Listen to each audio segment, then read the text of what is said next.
2-4 दिन हैं और ये जो है इसके बाद we will be wrapping up 2022।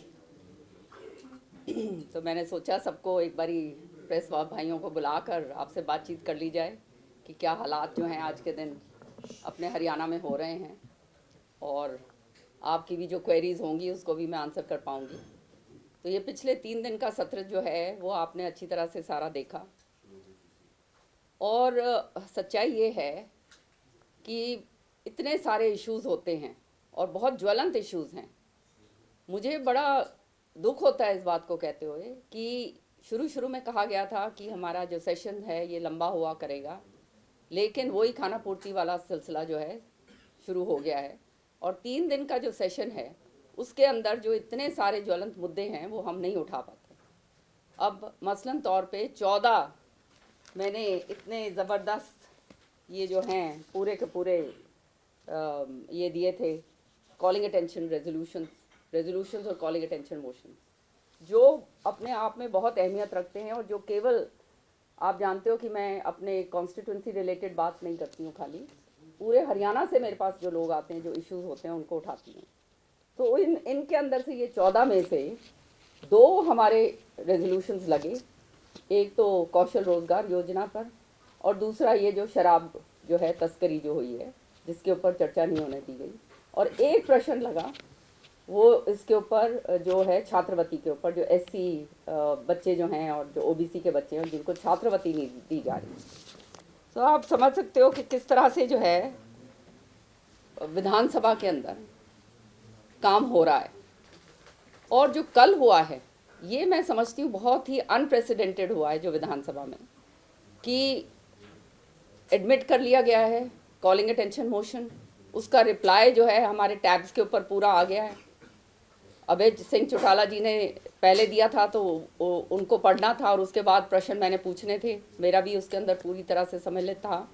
लेकिन खड़े होकर ये कह दिया जाता है कि सब जुडिस है। सच्चाई ये है कि इसी सदन के अंदर SYL का मुद्दा जो है वो भी बहुत बारी सब जुडिस रहा है,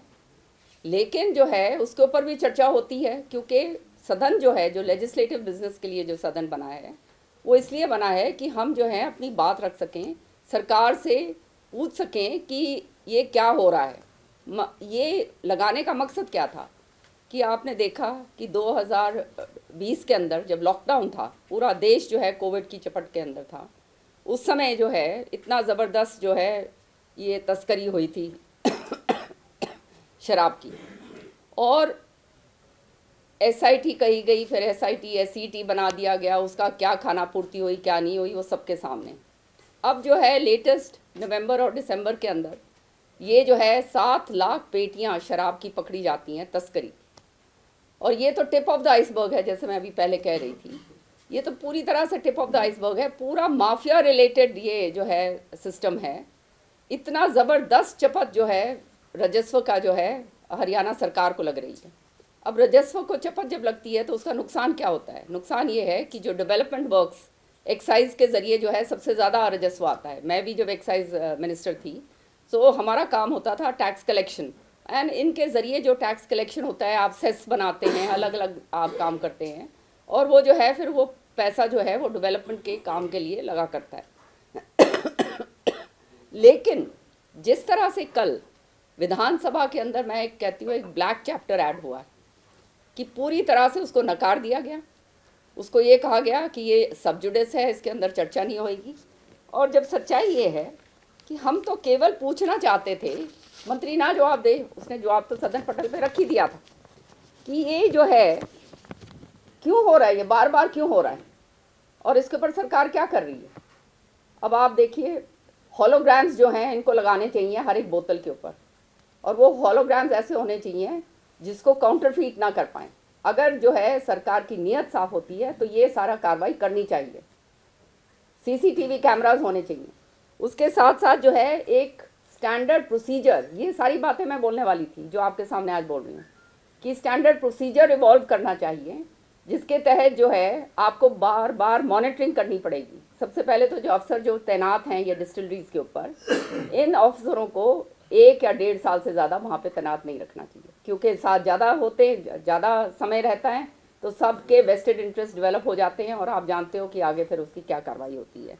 और साथ के साथ जैसे इनकी फ़ोन्स का जो है कमेटी बना दी जाए, इनकी मॉनिटरिंग करी जाए कि जो जिसका जो क्या प्रॉपर्टी उसकी कितने उसमें इजाफा हो रहा है उसका या उसके उसमें, इसमें कोई वो नहीं होता। सरकार जब ये ऐसा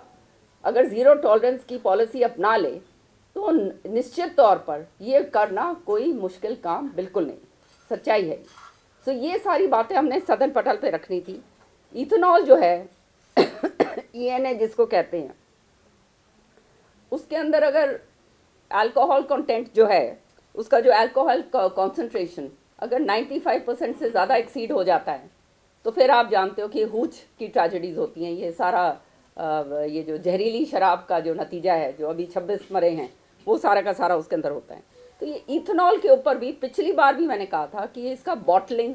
इसकी स्टोरेज, इसकी ट्रांसपोर्टेशन, इसका भी एक पूरा प्रोसीजर इवॉल्व करना चाहिए और वो बहुत स्ट्रिंजेंट प्रोटोकॉल बनाना चाहिए जिसके ज़रिए ये इसके ऊपर जो है कार्रवाई करी जा सके। लेकिन आज तक इसके ऊपर भी कोई कार्रवाई नहीं करी गई है, जिसका नतीजा हमारे सामने है पूरी तरह से।